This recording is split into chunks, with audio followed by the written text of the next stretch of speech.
Welcome back to the show. I have one of my most favorite people ever on the show. I'm so honored because Adam Urbanski was also my very first business mentor when I came back into business in January of 2017. So it's such a pleasure to have you. I can't wait to have this conversation. So welcome to the show, Adam. Thanks for having me, and my pleasure, Megan. Yeah. So let's dive in. I know you're going to tell us the truth about We all just the talked things. about this, that I'll have to reconsider that. We'll see. I know. So one of the things, if you're listening to this and you don't know who Adam is, he has been in the coaching and online education space now have you been in this space for 2 decades? 24 years. Okay, 24 years. Not many people can say that. We don't have that many OGs who are pretty much doing the same thing, or at least in the same category that you started in. So Adam is known as the marketing mentor, and which is fascinating. It's going to be a fascinating conversation because so much of what we're going to talk about is how are you creating and developing and leading programs where your clients are getting absolutely insane results. Now, I have been your client. I was your client for 4 years. I was in one of your programs. I think I took it 3 times. I was in your mastermind program. We're talking 2017. I think you started Rev Up Your Revenue Intensive in 2016. But what I love, yeah, it was 20. Yeah, I was in 2017 and that was your 3rd cycle. I was in cycle 3.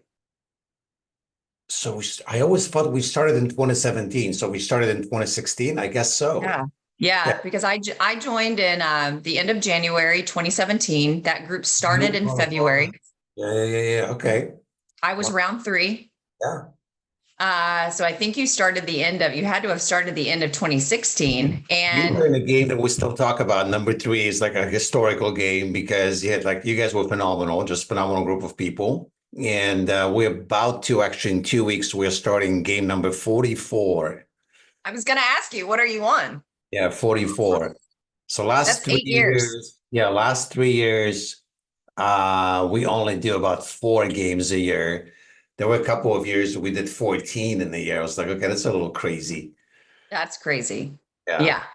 Okay. So what I find interesting is you're teaching people marketing and sales skills, yet you have one of the highest client success rates industry-wide, maybe the highest. I mean, not many people can say your stats because both of us know that most marketers and salespeople are people teaching marketing and sales or agencies.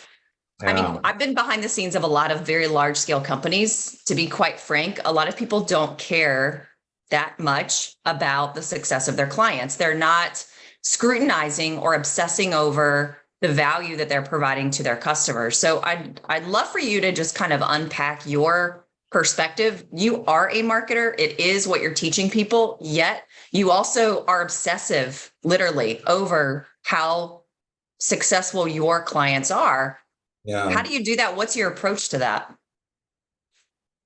Man, I wish I could have like one specific single line answer, but it really isn't. That it is simple, and at the same time, it's not easy. All right. So I think just before I get into like the mechanics of it, Megan, I think it's important that pretty much since I got into coaching, and I pretty much traveled the entire spectrum from, high-end one-on-one to high-end groups to seminars to just info products, anything that you can kind of think in the online info marketing, coaching, mentoring, teaching, training. I've done this over the last 2 decades plus. And I think I always had this disenchantment and resentment towards programs that didn't quite deliver. And I've been guilty of that as well as some of my courses, right? We've sold them, and then some people completed, most didn't, very few got results.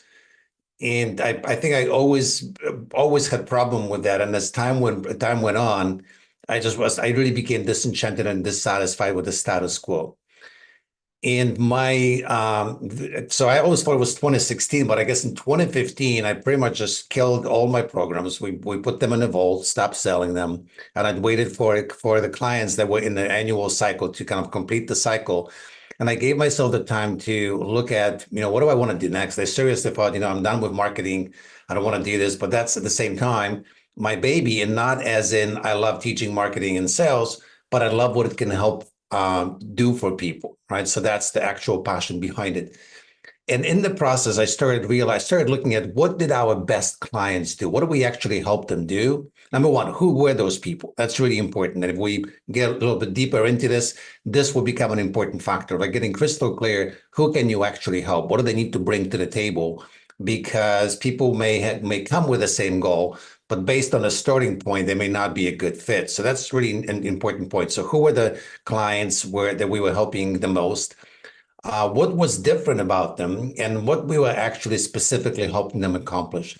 And that was the starting point, because I realized all the clients that did superbly well with us had certain characteristics, and all of them, pretty much every single one, focused on very few specific things in terms of mechanics and strategies and tactics in their business.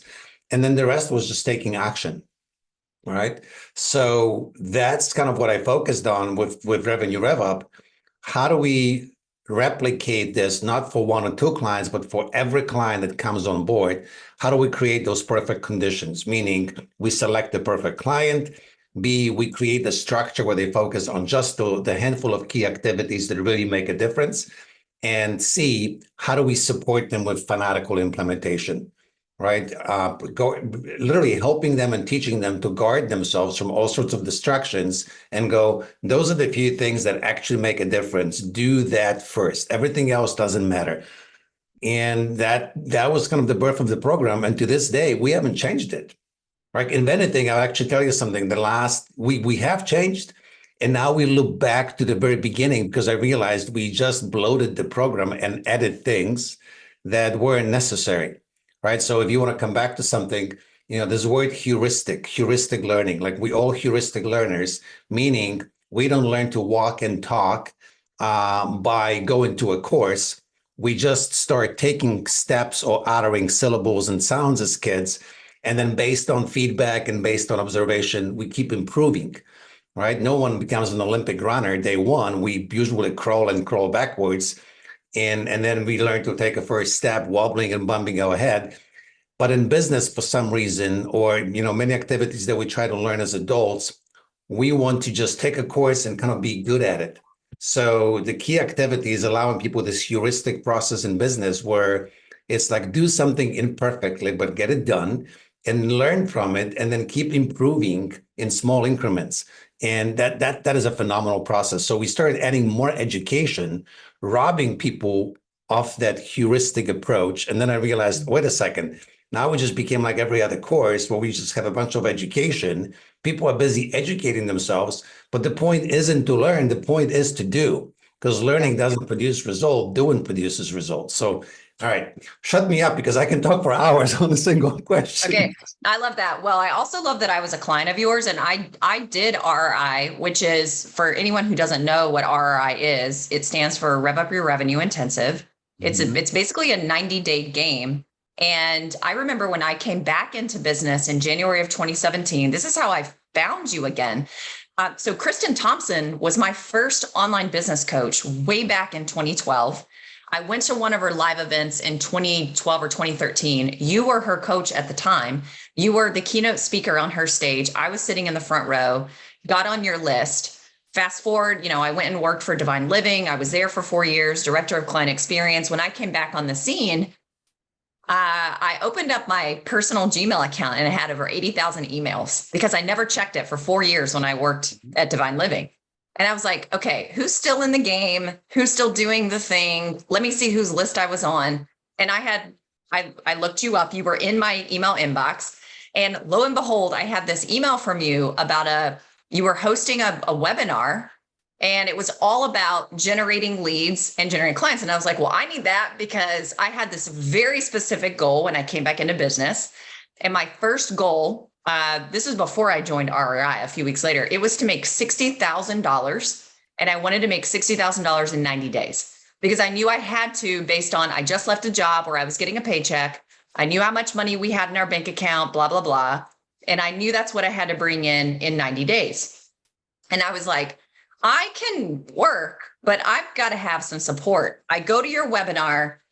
I remember before it was over, your call to action was to send an email and say like 3 things. And I was like, well, I'm not qualified for this, but I don't care. I'm going to convince this guy to take me on as a client. And I wasn't qualified because I was brand new all over again. And I didn't have clients and I wasn't making money at the time. I wasn't already at this level, but I wasn't it wasn't my first rodeo. And I remember our conversation and I literally was like, dude, I will be your best student. And then I get in there and it's like Ron Reich, Molly Mahoney, and me. And I don't remember who else was in there, but I remember the 3 of us were kind of in like this competition because we all wanted to be number 1. We wanted to like win the 90-day game. And I made 103. I think it was 103 or $106,000 and some change. And I ended up, I think, in 3rd place. I think I ended up in 2nd place or 3rd place. And I did that in 90 days. And there wasn't really education. There was very minimal education. You taught this very simple process that at the time you were calling snipering. That has since changed. Now it's spotlighting and maybe it's changed again. And it was just put your head down, go talk to people, go help people, and close clients. But you made it was gamified. It was fun. It was this very, very healthy competition. And people like me thrive in that kind of environment. Yeah. I mean, and then I took it 2 more times. Yeah, so I love that. And it really is about helping people first, because when you do it the right way, people want to continue working with you. Like they see results, they want to go like, hey, what else you've got? And I think this is straight out of Jay Abraham, the strategy of preeminence, right? Essentially do right by people. I almost call it like fiduciary duty that you take on even before someone actually pays you money. You do what's in their best interest first. And, we all have 6th sense. And we can smell it. If someone is showing up with an agenda and they do things conditionally, like I'm going to take certain steps, but I'm going to watch for your response. And if you comply with what my hidden agenda is, then I will continue to do good. But if not, then screw you. Right. And versus if you really show up and go like, that's just how I operate. I deliver good stuff and hope that it works for you. Right. If you take action and everything is, and if it does, great. If it doesn't, if you take action, great. If you're not a big deal. It's totally up to you. But showing the right things. And actually back to you for a moment, so you waited, I think because you came right the first week of January, you raised your hand, but we didn't have a program starting till again, beginning of February, if I remember correctly. Mm-hmm. So you actually ended up, we had our consult, we kind of mapped things out and you went to the battle. So if we count the entire 4 weeks, I think in those 4 weeks, the first 4 weeks of that year, I think you ended up doing something like 160, 170 grand. Yeah, because between our call and when the program started, I was out, I did. You did your 60 grand right there. I did. Yeah. And then I remember I got up to, I was selling one-on-one coaching. Yeah. And I think at one time when I was working with you, by the time we got to April, I was so maxed out with one-on-one clients. And I remember looking at you one day and I was like, I want to win this game. I remember thinking to myself, I was like, okay, I want to win this game. I can't do it though, because I'm at max capacity. And I looked at you and I was like, what do I do? And you were like, you got to start a group. You've got to transition to groups. Like that's your next move. And so I did. And then I hit 250,000 by mid-May. End of May. I mean, the program was over by then. And then I joined your mastermind right after that. Yeah. Yeah. Okay. So I want you to talk about I'd love for you to share some of the key elements of RRI and not just the elements of it, but the thinking behind it. Yeah. Right? Like what's the thinking behind structuring and building a program such that your clients are set up for success? Yeah. Great question. So, number one, I already talked about it briefly, which is client selection. And in marketing, it's such a cliche when someone will say, oh, we're only looking for the right client, or if it's not a fit, then we won't take you on. but most of the time it's just lip service. And sometimes we do it out of necessity, like we need the cash and we just take the client on, right? Sometimes we do it out of stupidity, like we just don't know any better. So stupidity, usually we pay the price for it early in the business. You take on a handful of few clients and you hopefully learn from that. Greed is a different category because it will always come after you. Like if you take clients out of scarcity, meaning I know they're not a good fit, but I'm going to take the money anyway, that always ends badly, right? So right client selection is critical. And I can even expand on this a little bit, that especially when people are early in the businesses, they ideally should find it's great when they can find the courage to go after greater clients, meaning don't look for clients that you can barely impress or like that you can really impress. Look for clients that you can barely impress or you can't impress them at all, like they're so far out of your game. But that's the clients you want to bring on because they'll likely create the greatest success. They'll boost your confidence. The reason they're at certain place in life and business is because they're great action takers. And that's kind of what's required for every program, action takers, right? Unless you want to run a school where you just educate people, that's a different story, right? The purpose of the school is to give somebody education. That's it. If you just want to educate, it's a different story. If you want results, they've got to take action. So client selection for us, again, we call it perfect client profile. And I'm proud to say that to this day, I profile people. I'm a professional profiler, right? Someone comes to us and true, and I'm proud of it. And this isn't like someone is a bad person. They're just not in a good spot to take advantage of what we can deliver. All right. So based on that profile, it would be unfair. It would be just, unethical of me to take them on. So I'm looking for people, a couple of characteristics I would tell you that I would encourage everyone to actually do it this way. Number one, I want clients who want me, not who need me. Like if they need me, that's driven by desperation. That's not a good fit. So I want them to want us, right? They can do everything that we do by themselves, but they want support because now that with support, they will likely achieve greater results faster. Number two, a lot of our clients are actually most of our clients are phenomenal at marketing and selling already. So you said like our program educates people on this. I actually don't want to educate people. Like I can educate them on some of the mechanics of how we do things, but in a nutshell, they already have tremendous amount of marketing and sales know-how. All right. So client selection is number one. Then once that happens, this is really where the game starts, right? So number one, it starts in the sales process already that both the client and us have to agree on a target goal. And we may suggest certain things, but this is about immediately establish mutually agreeable upon target and strategy. So for example, where most people make a mistake is clients will say, oh, I want to make $1 million in 90 days. Well, great. Fernand, we can help you do this. We'll do this and this and this. There's zero conversation about, okay, well, how is it actually going to happen? What do you have in place? What's the starting point? How are you going to accelerate this? What's the strategy, right? Do you even know how we can help you? Like none of those conversations take place. And then a few weeks down the road, both the client and the coach discover, oh, whoa, this is not as easy as we thought it would be, right? Because they haven't agreed on this. So clear goal. And it's not unusual for me for somebody to say, like, I want to make X. And I'll ask them a bunch of questions and say, well, what if you made 25% of X? Would that still be a win? Would that be a good win to fight for? Right now, that's not to say we won't achieve the full 100%, but I want to, as a goal, as an official goal, let's start somewhere where we know with a reasonable degree of certainty that we can crush it, rather than do a blown up goal that we struggle to even get close to. Right? It's a psychological factor as well. And I tell clients all the time, set a goal that you can win at. Like if you set a goal to achieve something in 90 days and you crush that goal in 8 weeks, you're on fire, you're unstoppable. But if you set a goal to achieve something in 12 weeks and, week 3, 4, and 5, you're struggling to make a dent. And on week 9, you're nowhere to even close, not even halfway through, then that goal is crushing you. It's literally just destroying your confidence. You're losing all the momentum because you're in your head. Right. So how you set that achievable goal is very important.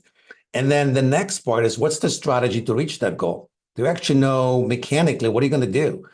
And for us, we look at a few things. So I look at lead and lag indicators.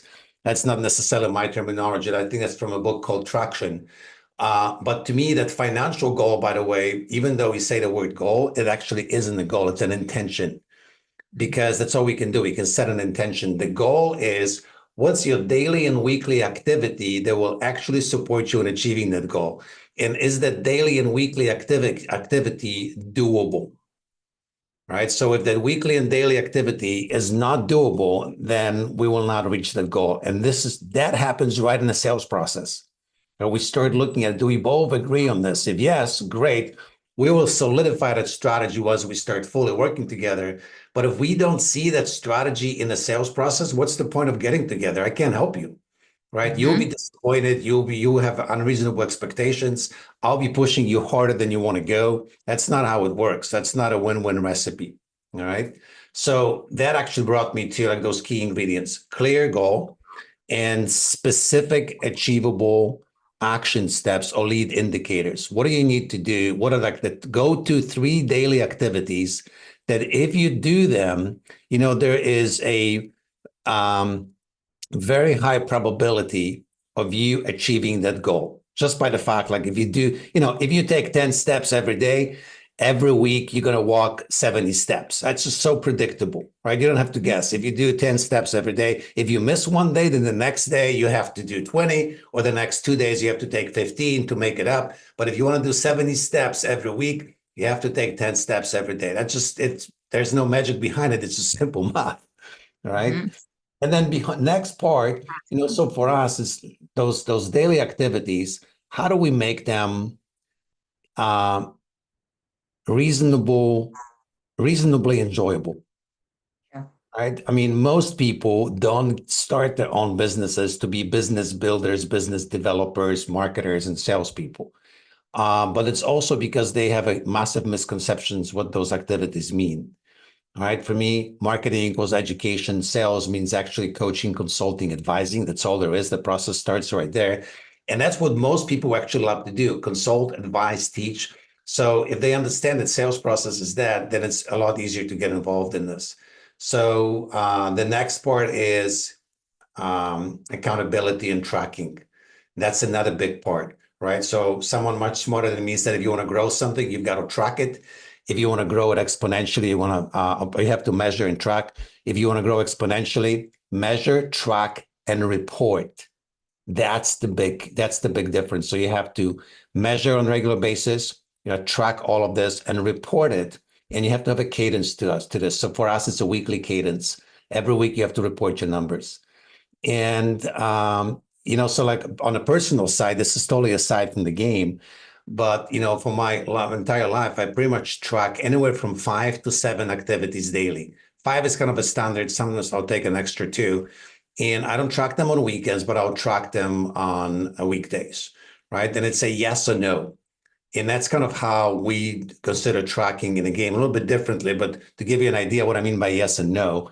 So for example, if my business activity is to connect with 5 people every day, at the end of the day, I ask myself, did I connect with 5 people? If I did, then it's a 1. If I didn't, then it's a 0.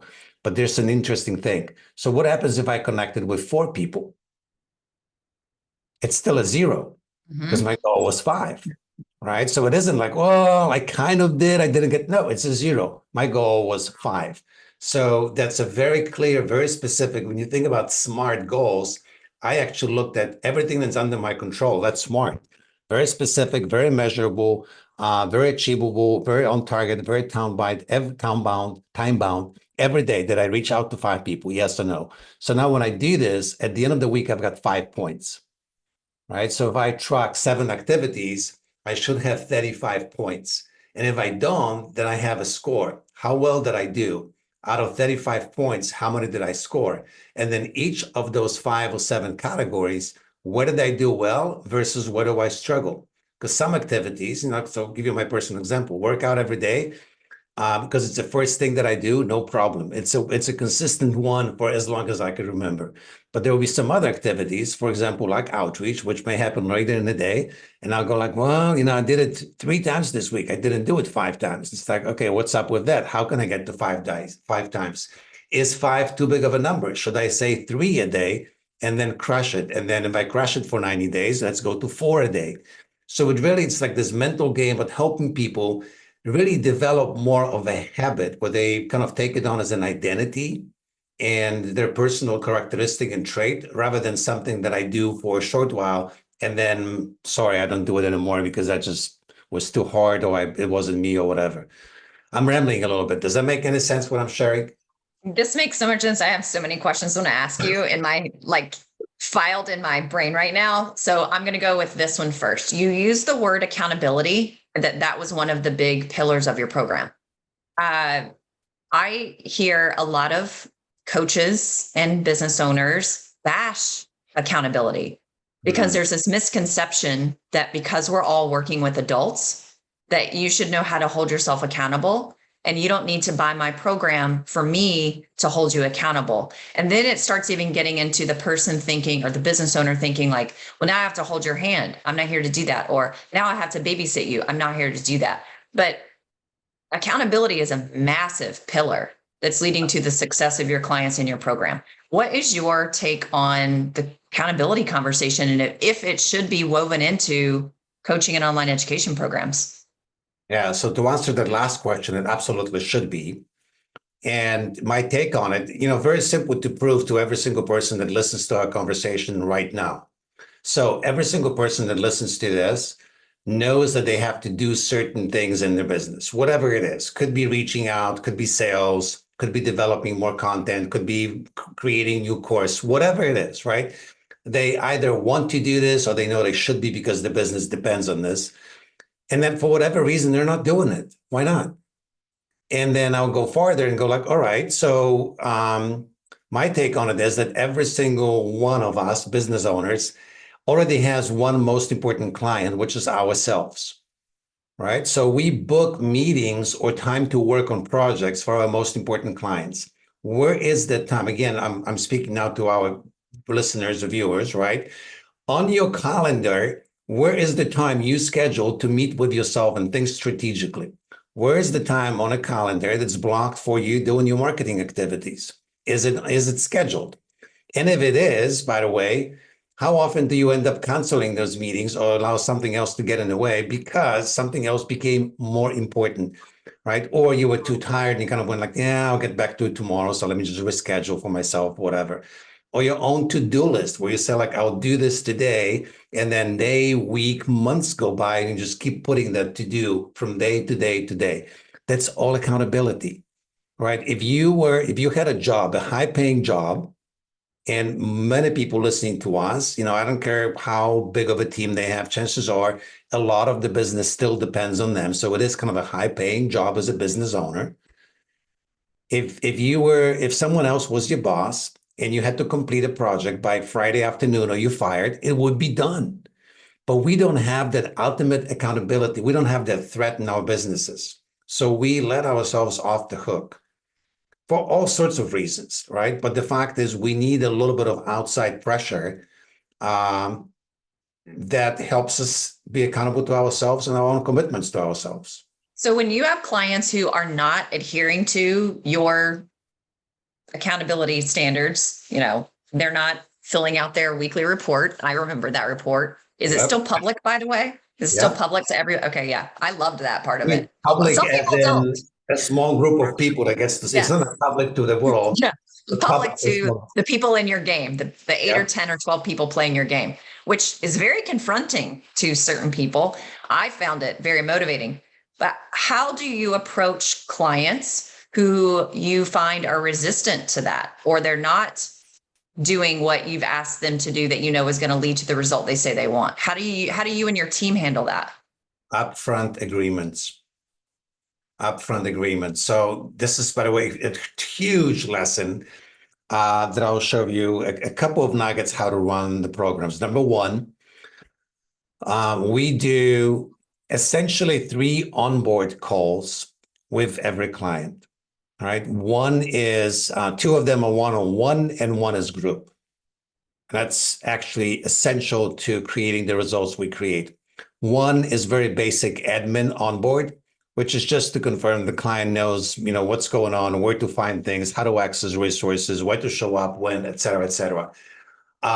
Don't assume that they will know Don't assume they will watch any videos or read emails. And I'm my best example. Like I read what I want to read. Like so you send me an email and I'll argue with you that you didn't write in that email what you wrote because I will skim it and I'll hear in my head what I wanted to hear.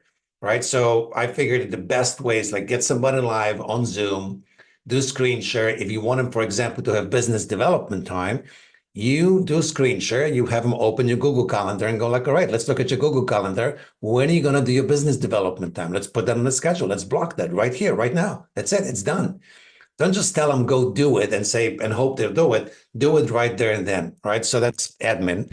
Number one. Number two is our actual goal setting and strategy setting, right? So this is where we go, okay, let's solidify that goal. Let's put kind of a skeletal strategy in place. So this is very much action oriented, getting specific KPIs in place.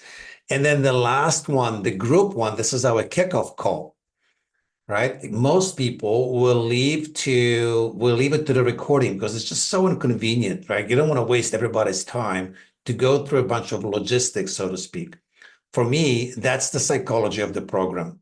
And I remember when we trained our coaches, they were trying to skip certain parts. So like, I don't want to tell that story. I'm like, you don't understand. That story is critical to the success of the game because it plants certain thoughts in people's heads that then throughout the game we come back to and we call them on this, right? Or we remind them. So that kickoff call is setting up ground rules. For example, there are certain things that are required. Do you agree that they're required? If they're required, you have to do them. If you don't want to do them, then you simply quit the game, right? So that's kind of so accountability, filling out the numbers for us. It's actually twice a week, midweek, and then at the end of the week, again, kind of the final number. And there are a few other activities along the way. Now, if someone does not do that, then number one is just a nudge. We don't know what happened, right? They might have forgotten, gotten busy, which is usually just an excuse. Like they didn't want to fess up that they didn't do what they said they would do.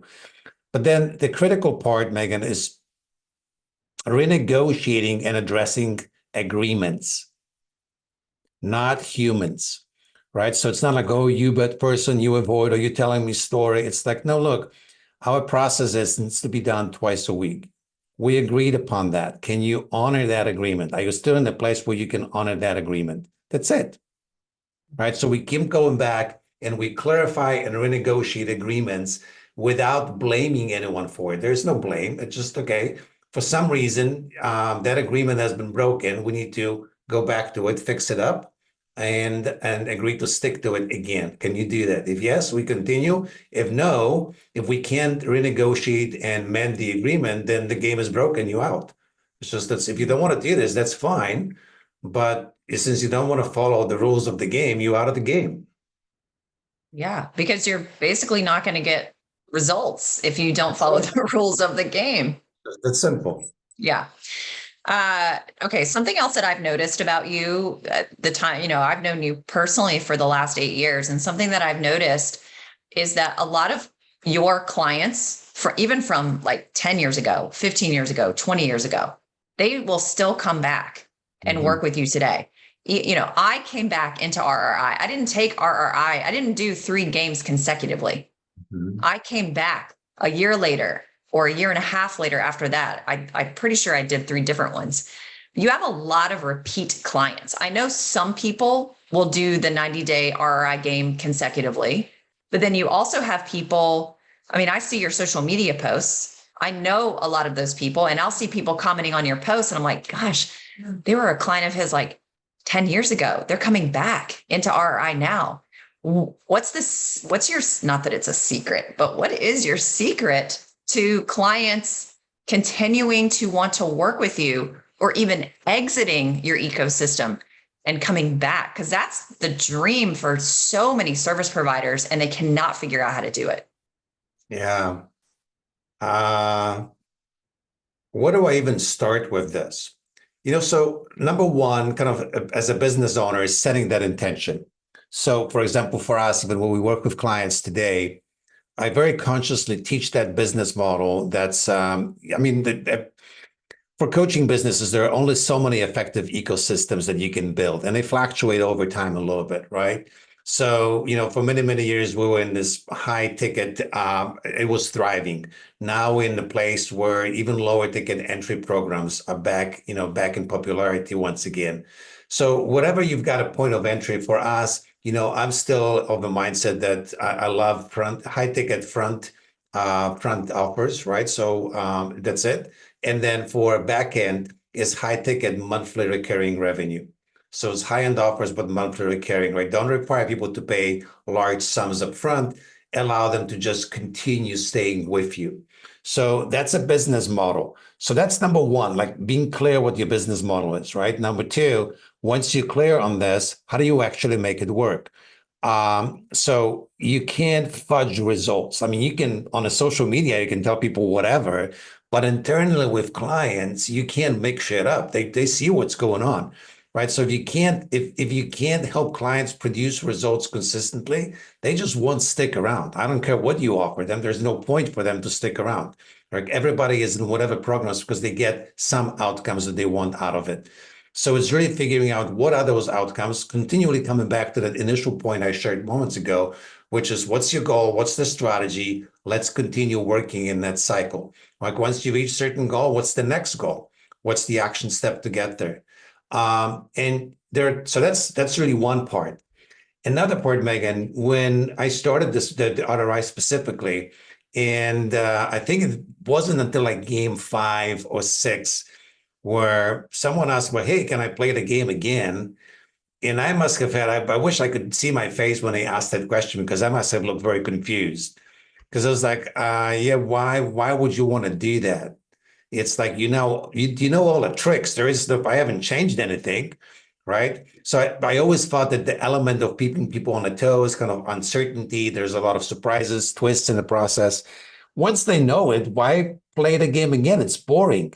And time again, I think we have a number of clients that played like 7, 8 games, right, over a span of, like 3 or 4 years. And I'm like, why would you want to do that? And every single one of them says the same thing. It's like, for whatever reason, doesn't matter how well I do, when I'm in the game, I'll do better.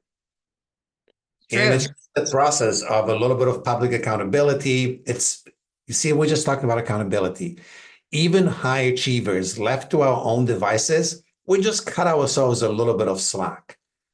But in that process, it kind of creates this natural pressure cooker. And it isn't just like, win at all costs. This isn't drive yourself crazy. But it's just like this friendly pressure cooker where I compare it to swimmers. My daughters were swimmers, and I realized why competitions were so important.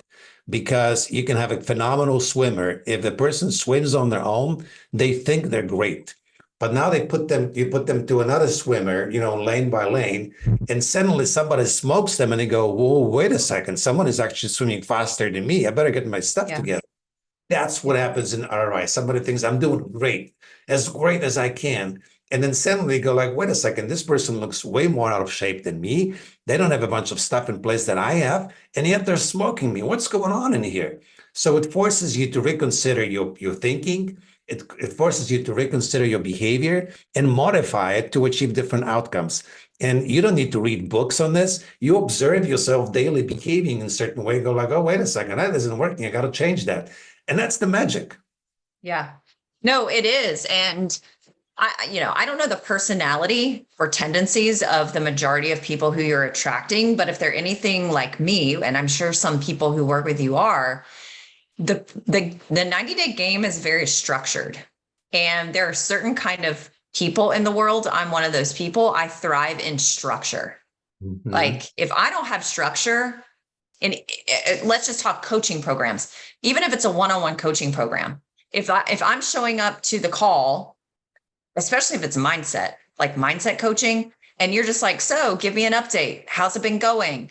And then you just sort of figure out how to coach me based on what I'm saying in my update.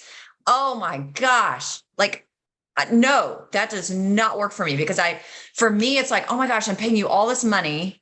And in my mind, I have a particular place where I desire to go, but I can't see a pathway to get there because every week we're showing up and we're talking, and I'll have glimmers and moments of ahas but nothing's actually connecting this path that's getting me from where I am right now to where I want to go. And I can't see that improvement and I can't see the progress.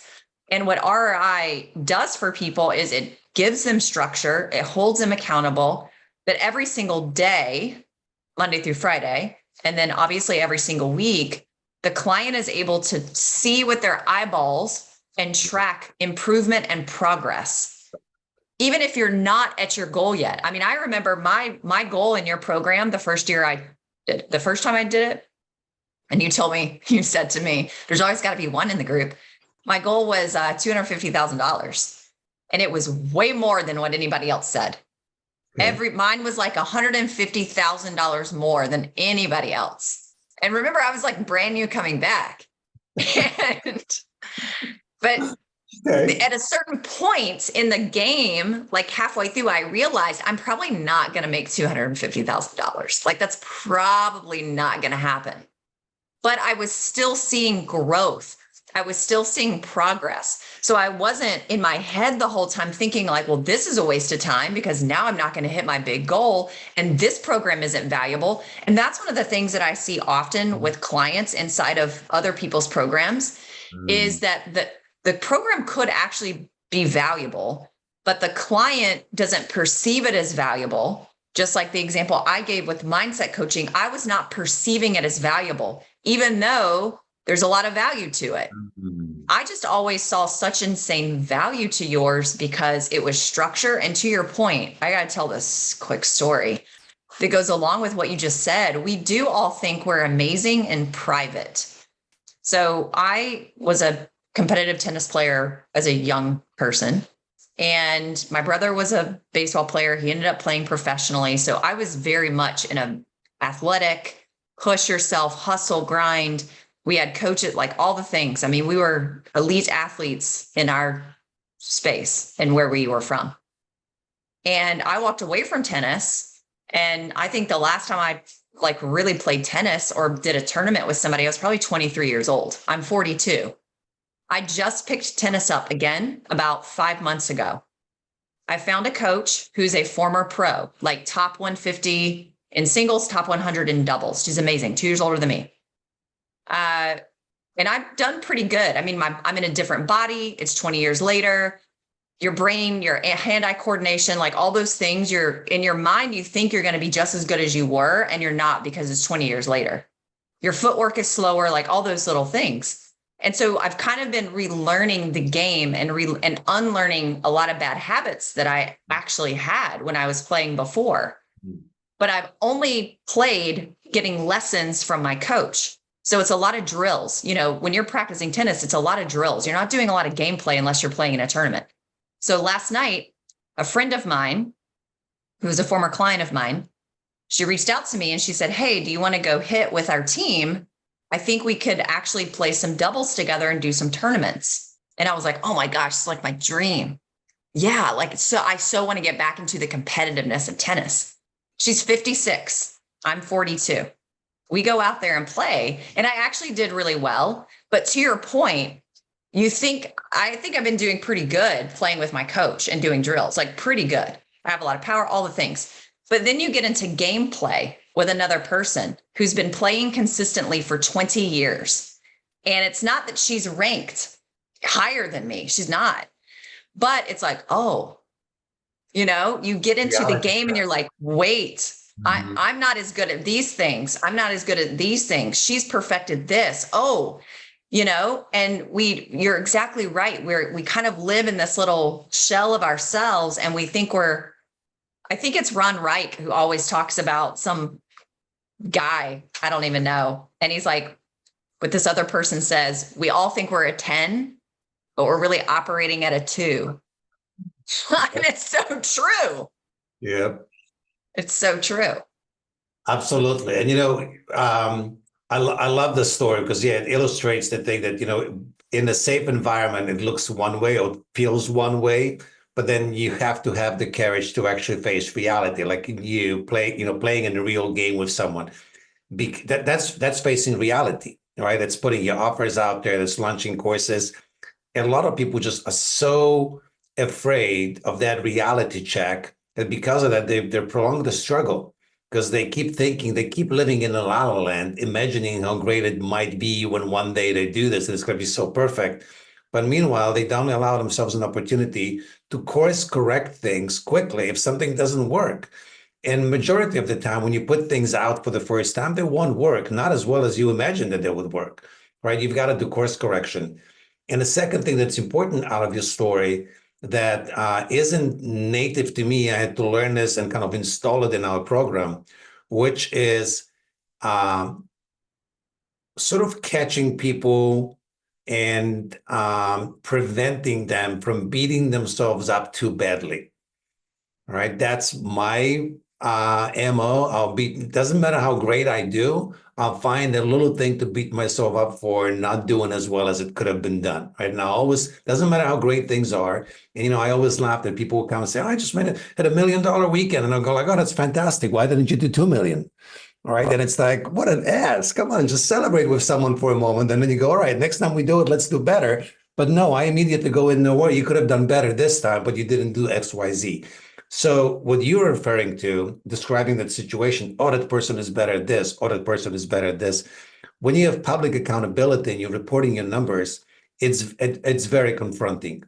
And we have always a mix of people. Some people are earlier in the game. Our record, I think, is actually I won't tell you who it was, but $1.6 million in 90 days.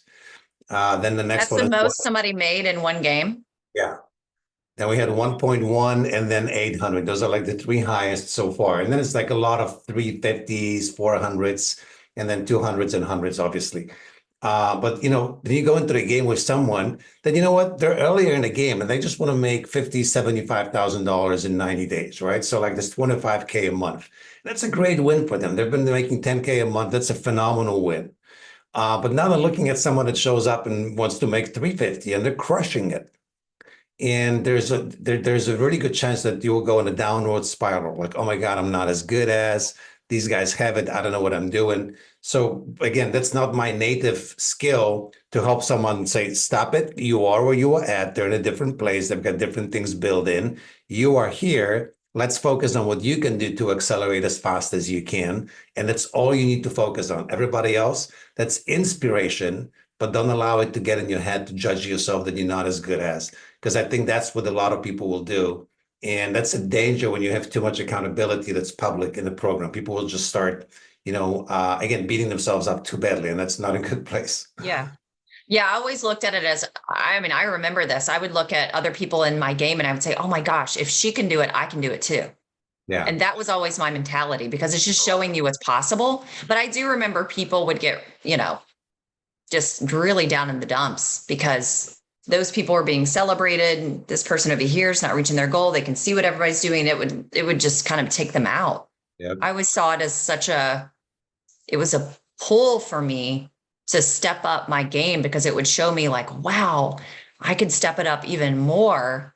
And if it's possible for anybody else here, it's possible for me too. So why not? Why not me? Why not now? So I love it. Amazing. Well, we could talk forever about this. We could put on like a whole workshop on this stuff, Adam. Tell us when your next game is. When does your next game start? I think it's about 2 weeks. Let's see. I've got my calendar in front of me. Are you airing these really relatively quickly, or how often do you air the podcasts? Probably not in the next 2 weeks. Yeah. Maybe in the next 3 to 4 weeks. Find me on Facebook, because by the time this airs, the next date I'll give you will be gone already. Right. But we're pretty much like every 2 to 3 months, at least as of right now. I think 2025 will probably accelerate again to like 6 games a year. Right. So relatively every 2 months. And we don't start games pretty much past mid-September. Or like very late September. We don't start new games until the next year. Right. So we have all the games condensed to about 9 months out of the year. Yeah, find me on Facebook, reach out if someone has questions about it, and I'll tell you when the next game is and kind of all about it. All right. Awesome. Maybe we'll switch this episode around and release it a little earlier. Yeah, if you switch it Awesome. up, I think our next one is actually September 12th, if I am not mistaken. Okay. Uh, yeah. Okay. Amazing. Well, if this sounds like it's up your alley, I mean, folks, go check out Adam. I loved the game. I made a lot of money in the game, so I've got to come back and play one at So some point. last question for you, Megan. I want to turn it around on you. So you had the inside experience, right? So from your perspective, what made it work for you? Yeah, I mean, some of the things I think I've said already. The biggest thing for me is structure. Hmm. I have to, I am, I mean, the name of Sean and my company is Structured Freedom. Hmm. I thrive in structure, calendars, organization, not just telling me what to do, but I need to know what to do to get to where I'm going. But it has to be very, very structured. I work really well when I have frameworks to follow, systems to follow, and a process to follow. Yeah. Because as long as I have that, I can just go and I can go do. But if it's airy fairy and I'm having to piece it together myself and there's all this information and education, but what do I do first? What do I do second? What do I do consistently? How do I tweak this? I don't do well with that at all. So there's insane levels of structure. Hmm. My personality also tends to be a bit more compliant and agreeable. So again, when you have but I can also be very, very assertive and gregarious, which is like an interesting combo. But for somebody like me who tends to be a bit more agreeable and compliant, the way that you have it set up with, you're required to do this or else you're out of the game. Somebody like me, like I'm going to do it because I'm going to do what you're telling me to do so that I can, plus I'm also driven by competition, healthy Hmm. competition. Yeah. I, not from a place of I need to beat other people. I don't look at it that way. But it's more competing with myself. Hmm. So I'm very much driven by that. But you have, again, a structure built in where you are able to have a healthy competition with yourself. Hmm. I also am somebody who needs to see improvement and progress. If I don't see it, I will very quickly get into my head, kind of like what you were talking about, and I'll just start beating myself up Yep. and think, well, this doesn't work. Or not that it doesn't work. What goes on in my head is, well, this, I guess, isn't what I was supposed to do. So let me like go find another way to do it over here. Yeah. So that's really important. And then the other piece too, I think, was being in a small, intimate group. I talk about this a lot when I talk to people who have larger groups because you've got introverts and extroverts in your programs. I am extra introverted. So what that typically means for me is I can talk on a podcast like this. I can go stand on a stage and teach. But you put me in a group of my peers, and if there's 50 or 100 people on Zoom, you will never hear me talk. I Yeah. will never raise my hand. I will never unmute myself unless I get called out. In a Mm. small group, I will be one of your loudest people. Not loud, but I'll unmute myself. I'll ask Yeah. questions because it's small, it's intimate, it's safe, and it's secure. I just thrive in that kind of environment. And I Bingo. think it's important that we understand ourselves. I think a lot of people are joining programs and they don't understand the type of environment they need to be in where they thrive. And I Yeah. know I thrive in that type of space. The last thing is, with the intimacy of the group, it's seeing what other people are doing. I like to be around people who are going for it, especially where I might be holding myself back.